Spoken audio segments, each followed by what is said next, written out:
Mga master, okay lang bang? Huwag niyong skip ang mga ads sa aking mga video kung okay lang mga master. Salamat sa solid na suporta po. Yon, what's up mga masters? Nandito na naman tayo sa panibagong araw, panibagong kabanata na naman ang pagsasama-samahan natin ngayon guys.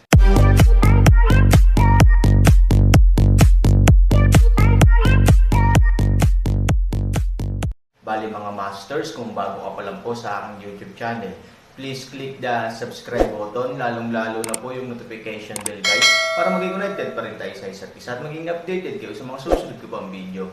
Bali mga masters, bago natin umpisahan ng kwento ay mag-shoutout po muna tayo para sa mga solid nating tagapakinig. Shoutout kay Robert Tolentino. Shoutout kay Roel Gat Bonton. Yun na nga mga masters, no? Bali hindi na ito patagalin. In 3, 2, 1, let's go!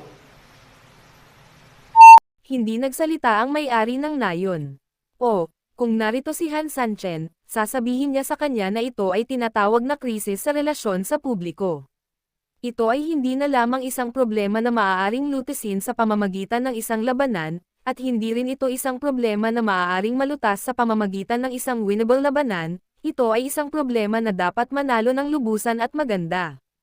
Ito ay tungkol sa pagligtas ng mukha. Kailangan mong sabihin sa lahat at gugulatin ang lahat, ang iyong sikat na tindahan at ang upos ng tigre ng iyong kapangyarihan ay hindi maaaring hawakan. Siyempre, kung libu-libong mga elite ang pupunta upang labanan ang mga saboteur, maaari silang manalo, gayunpaman, kung isasaalang-alang ang lakas ng grupo ni Han Sanchen, siya ay nag-aalala na ang tagumpay ay hindi magiging maganda. Gusto mo bang magpadala ng mga taga-akademya ng sining doon? Ang subordinate ay nagtanong, ngunit ngayon, ang mga tao mula sa akademya ng sining ay nag-set up ng isang dragnet sa ibabaw ng patlang ng Trigo. Ngayon, mahigpit na ang depensa roon, hanggat sumulpot si Han Sanchen, mahuhuli siya, kung kailangan nating magpakilos ng mga tao ngayon, magkakaroon ng mga kapintasan sa Porma Sion, kung lalabas si Han Sanchen sa oras na ito, maaaring ang epekto ay. Siyempre, isinasaalang-alang din ito ng may-ari ng nayon, nagpadala siya ng mga tao at mga porma sayon sa mga taniman ng Trigo at naglagay ng maraming mapagkukunan sa kanila, talagang nakakadismaya na nagawa na niya ang lahat ngunit kailangan niyang lansagin sa huling sandali, ang hirap tanggapin saglit. Gayunpaman, ang krisis ng mga relasyon sa publiko ay nasa unahan, at isang paghatol ay dapat gawin kung alin ang mas seryoso. Sa katunayan, pareho ay napakahalaga. Ang isa ay ilang dekada na akong naghahanda para lang sa araw na ito. Ang isa ay napagkatapos ng mga taon ng pag-unlad, ang ating sariling kapangyarihan ay sa wakas ay umabot sa kung ano ito ngayon. Hayaan ang kalahati ng mga tao mula sa Akademya ng Literatura at kalahati ng mga tao sa labas ng tarangkahan sa ilalim ng lupa upang bumuo ng isang pansamantalang pangkat at agad na umakyat sa agos upang suriin, hayaan ang pinuno. Oo. Pagkatapos ng ilang pagsasaalang-alang, ginawa ng may-ari ng nayon ang mahirap na desisyong ito, kung iniisip niya ang pinakamasama, hindi siya mahuhuli ni Han Sanchen, at magkakaroon pa ng pangalawang pagkakataon na mahuli siya. Dahil ang pangunahing lakas ng kapangyarihan ay naroroon. Gayunpaman, kung ang mga puwersa ay mawawala ang kanilang mukha, ang mga itinatag na puwersa ay lalo pang babangon, ang pagdaloy ng isa't isa ang pinaka-nakakatakot. Kapag naisip na ng mga natatag na puwersa na kaya nila silang talunin, iyon na ang panahon na masisira ang kanilang puwersa. Ang kahihinatnan na ito ay malinaw na mas masakit at hindi mabata kaysa sa nauna. Sa makatuwid, ang may-ari ng nayon ay tila may pagpipilian ngayon, ngunit sa katunayan ang pagpipiliang ito ay ganap na naharang. Inutusan ang mga nasasakupan na umatras, at sinuntok ng may-ari ang mesa. Kung maglakas loob kang gambalain si Taisoy, dapat mapahamak si Han Sanchen at ang iyong mga nasasakupan na hindi alam ang taas ng langit at lupa. Wala ka bang muwang mag-isip na kung hahatakin ko ang isang alon ng tropa dito, matagumpay na makakalusot si Han Sanchen? Nananaginip ka, kahit na ang isang malaking bilang ng mga tao ay biglang umatras mula sa bukid ng Trigo at ang orihinal na sistema ng depensa ay ganap na bumagsak, ito ay nangangahulugan lamang na ang pagbuo ng depensa ay bumagsak, kapag lumabas si Han Sanchen, baka hindi niya siya matrap agad, pero posible pa rin siyang pigilan, walang problema sa lahat. Kapag kainin ng aking mga tauhan at mga kabayo ang iyong mga tauhan at bumalik sa nayon. Tiyak na mahuhuli ko ang lahat sa magkabilang panig mo, sa oras na iyon, Han Sanchen, Papatayin ko kayong lahat ng sabay-sabay. Sa puntong ito, direktang sinuntok niya ang mesa. Espesyal na sugo, umalis ka dali, kapag hindi ka umalis, huli na ang lahat. Sa loob ng kuweba, napakaraming tao ang umatras sa oval na kuweba, ngunit tanging si Chimeng at isang dosenang lalaking nakaitim ang nakahawak pa rin. Sa oval space, higit sa 100 tao na ligtas na lumikas ay tumutulong pa rin sa pagsuporta sa hadlang sa itaas, gayunpaman, sa ilalim ng patuloy na epekto ng dugo at tubig sa buong screen, parami ng parami ang mga palatandaan ng pinsala ang nakita sa hadlang. Ngayon, kung titignan, parang basag na salamin na harang. May 5 minuto lang. Alam na alam din ni Chimeng ang kasalukuyang krisis.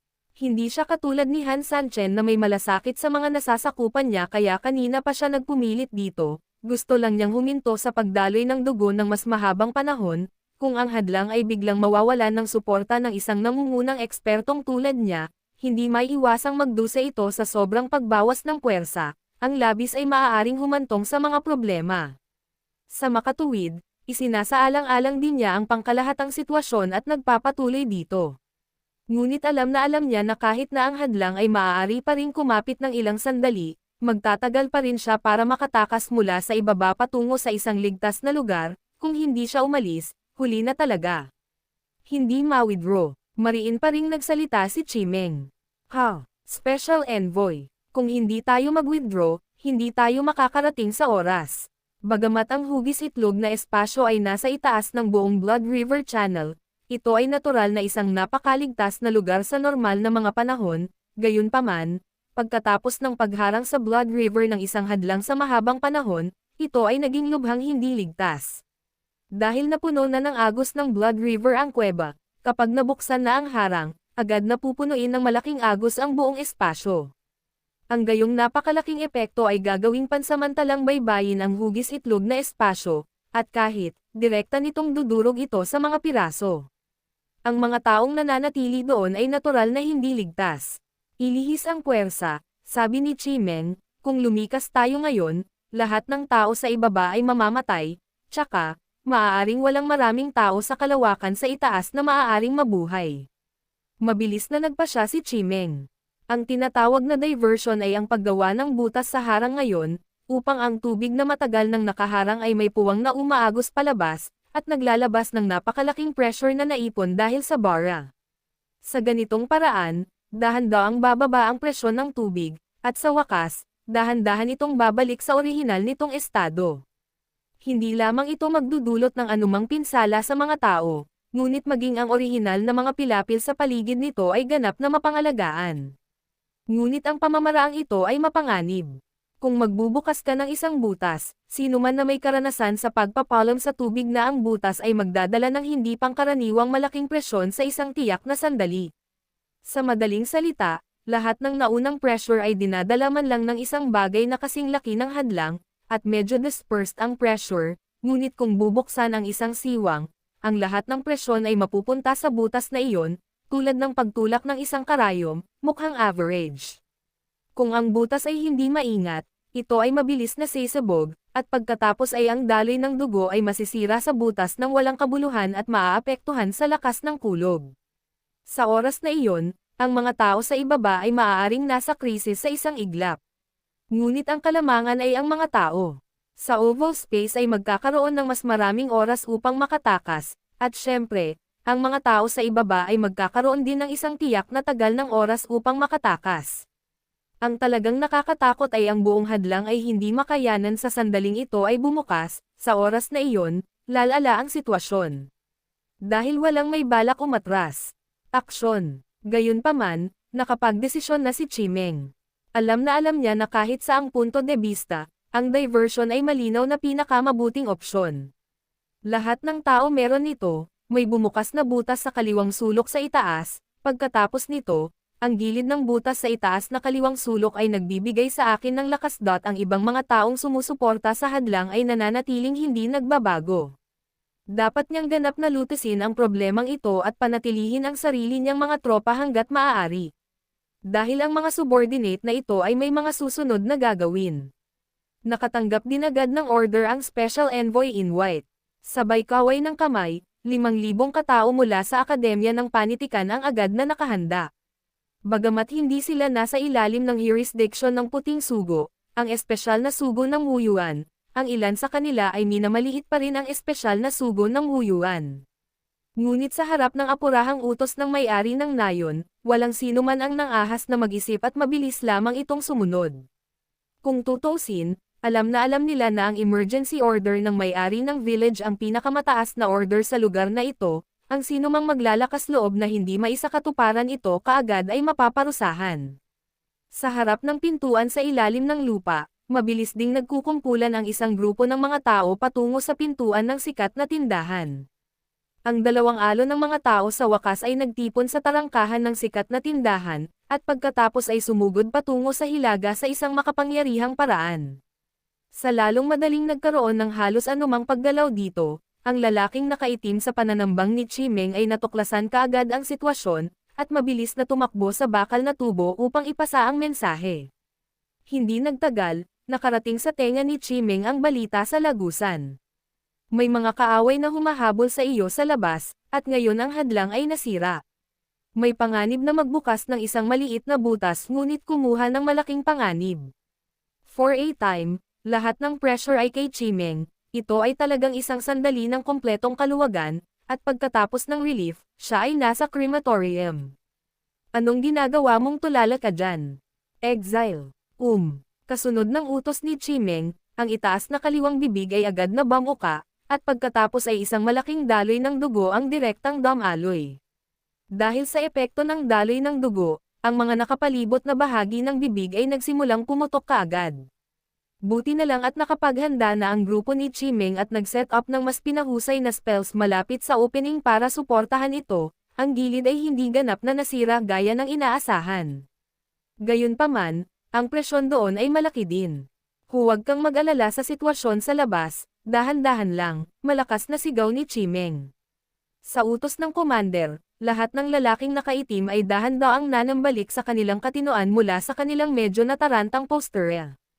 Oo, talagang hindi sila maaaring magkaroon ng problema sa oras na ito. Ang kahulugan mismo ng general ay patatagin ang moral ng militar sa panahon ng krisis. Nang huminahon ang mga general, biglang hamina ang sitwasyon ng suporta sa hadlang.